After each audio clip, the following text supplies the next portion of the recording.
Oh!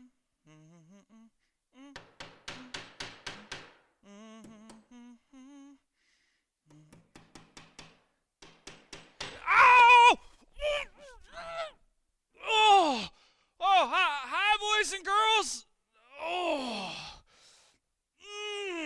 wow. Man, that really hurt. Whew. As you can tell, I'm hammering away here a little bit, and I'm actually working on building a little birdhouse. And I'm building a birdhouse for my mother to hang in her tree, and oh, wow. I just hit my paw with a hammer. Man, whew, that really hurt. It took a lot, and right there, I'm learning on trying to control my tongue. That really hurt. I'm glad I didn't shout out some things. That would have been bad, man. One of the things that I'm learning is controlling the tongue and how hard that can be.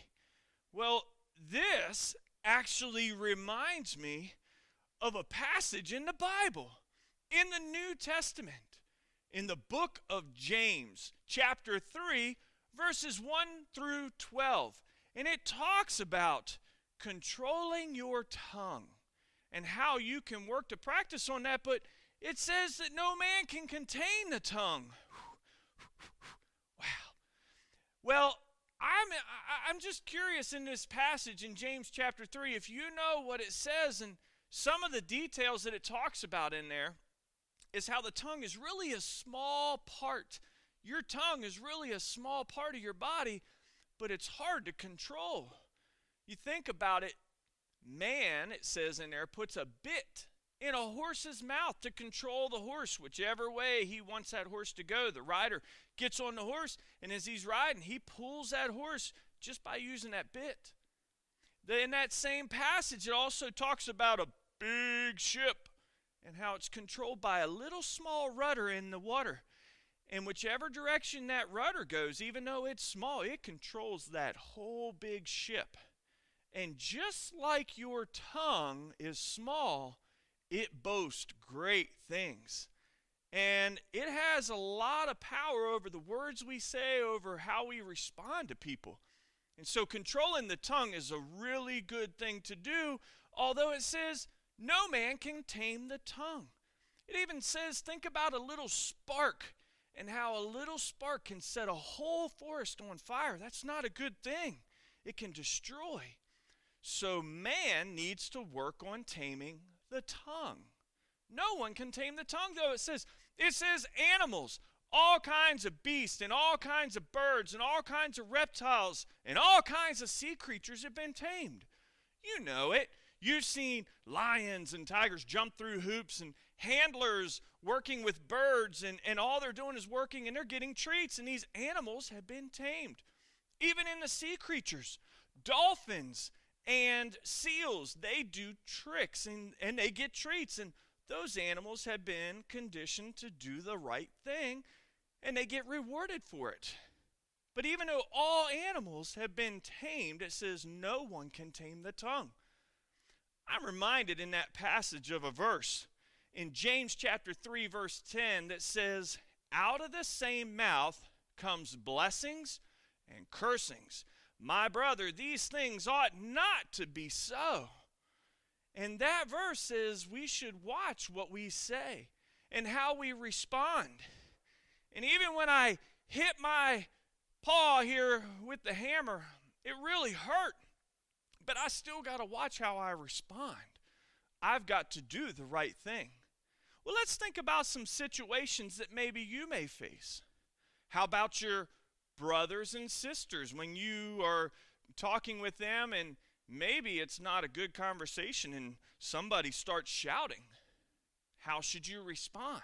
Well, we shouldn't shout back or say mean and hurtful things. We've got to work on taming the tongue. How about responding properly to your parents? If they ask you to do something, you say, yes, ma'am, no, ma'am, yes, sir, no, sir. You respond properly. If they ask you to do something, we don't want to talk back. You need to respond properly and give them the authority that they deserve. And then another instance I'm thinking of is, how about maybe if you're playing sports on a team?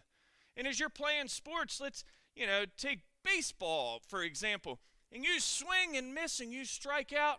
You shouldn't just start rah, rah, rah, rah, grumbling and complaining and growling like a bear. Grrr. We should learn to respond properly and control our tongue.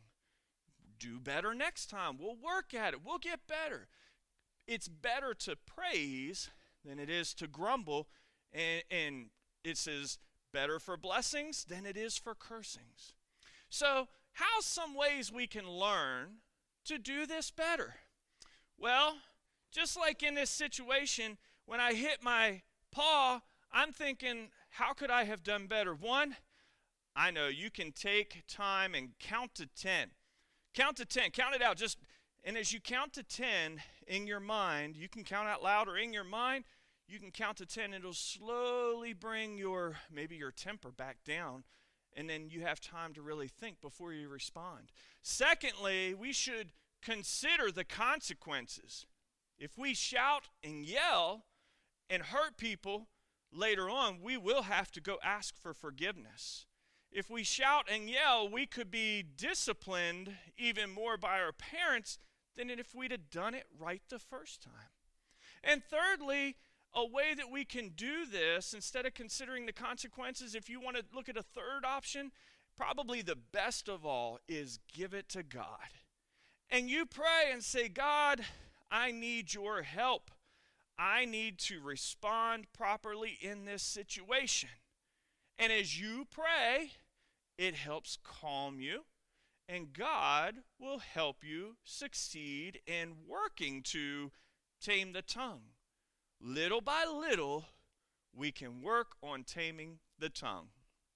Well, boys and girls, I want to get back to finishing this project. My paw's starting to feel a little better. So I want to get back to finishing this project and give it to my mom. And I want you guys to read James chapter 3, verses 1 through 12. And you read that passage and you study it and you work even the next week on taming the tongue. Well, Benny the Bible Bear from Fellowship Bible Church. I'll see you guys next time. Bye-bye.